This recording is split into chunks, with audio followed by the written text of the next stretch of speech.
Well, Buddy's grave.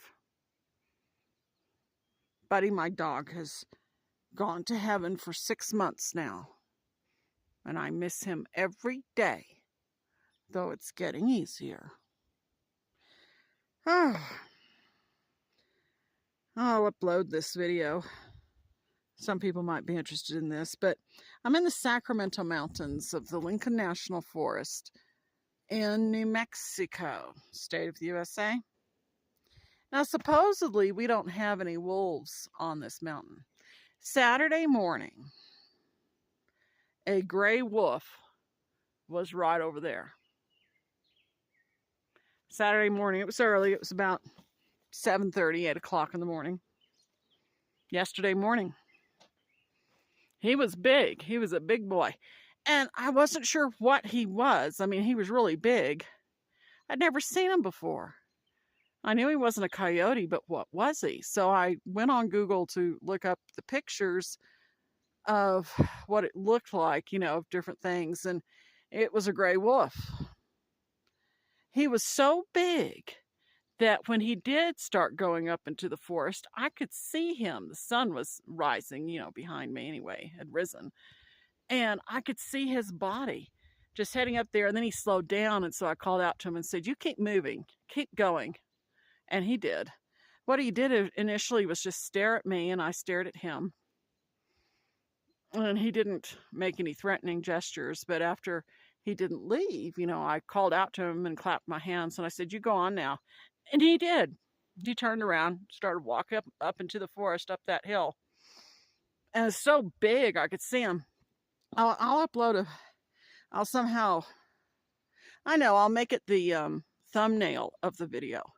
The thumbnail of the video will be what I have found online that looks like exactly like what I saw. Gray wolf. Now, I know we have coyotes up here, and of course, today's Sunday. And this morning, a coyote was going by. Trot, trot, trot, trot, that way. The coyotes are a lot smaller than these wolves. Coyotes are somewhere between 20 and 35 pounds. And it was a different color.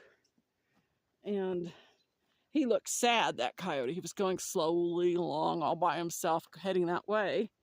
And I've seen them come this way before. And I called out to him. I was looking out through a window, so I called out to him through the window. I said, "You go on, keep moving, fast." And he turned around and stared, trying to figure out where it was coming from. He couldn't see me. So I called from the window. I said, clapped my hands. I said, "You go on now." And he turned around and he sprinted away. He took off up the hill there. I'm of the opinion there's probably a coyote den back there, because I remember when our first big snowstorm this season, I saw a coyote running up right by the cabin and running to the back up here. Saw him through the window like he was thinking, "I'm getting home before the snow really comes down." Which that's part of why I think there's a den back there. And then I've seen coyotes trotting along back there before. At any rate, just Buddy's grave.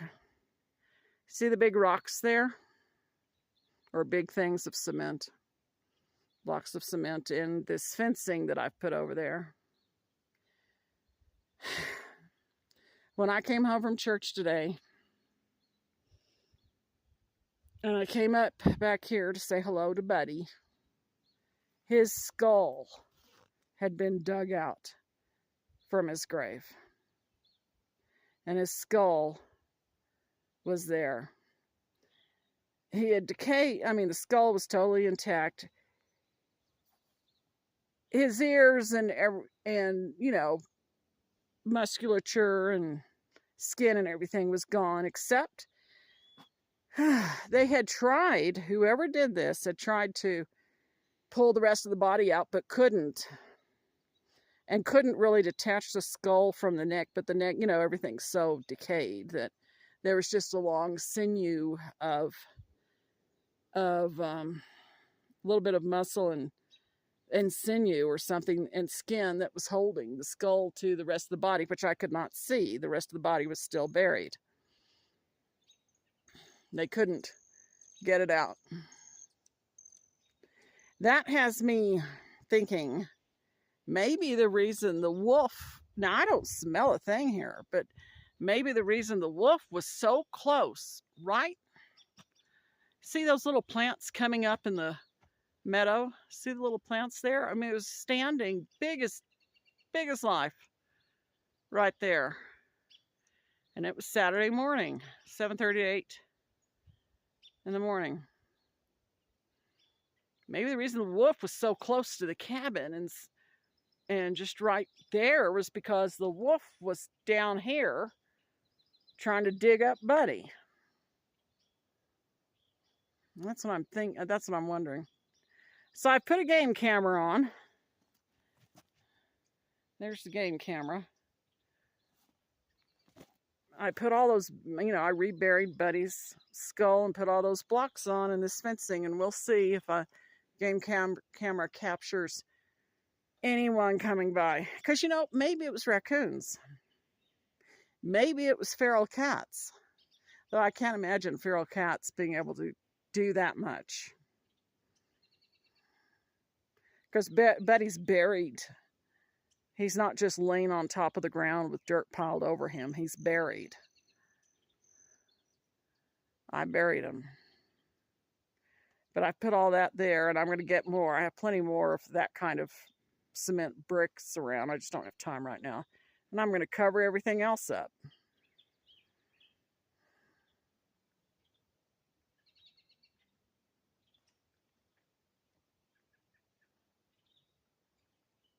Evening in the forest. Gray wolves. We do have a gray wolf, which really surprised me. But I've heard this howling at times. It's from a far off hill, another mountain. And I've wondered, that didn't used to howl and now does. And other people have heard it too. I was wondering, could we have wolves? Well, I know for a fact we have at least one. Bye-bye from outside of Cloudcroft, New Mexico. Bye-bye.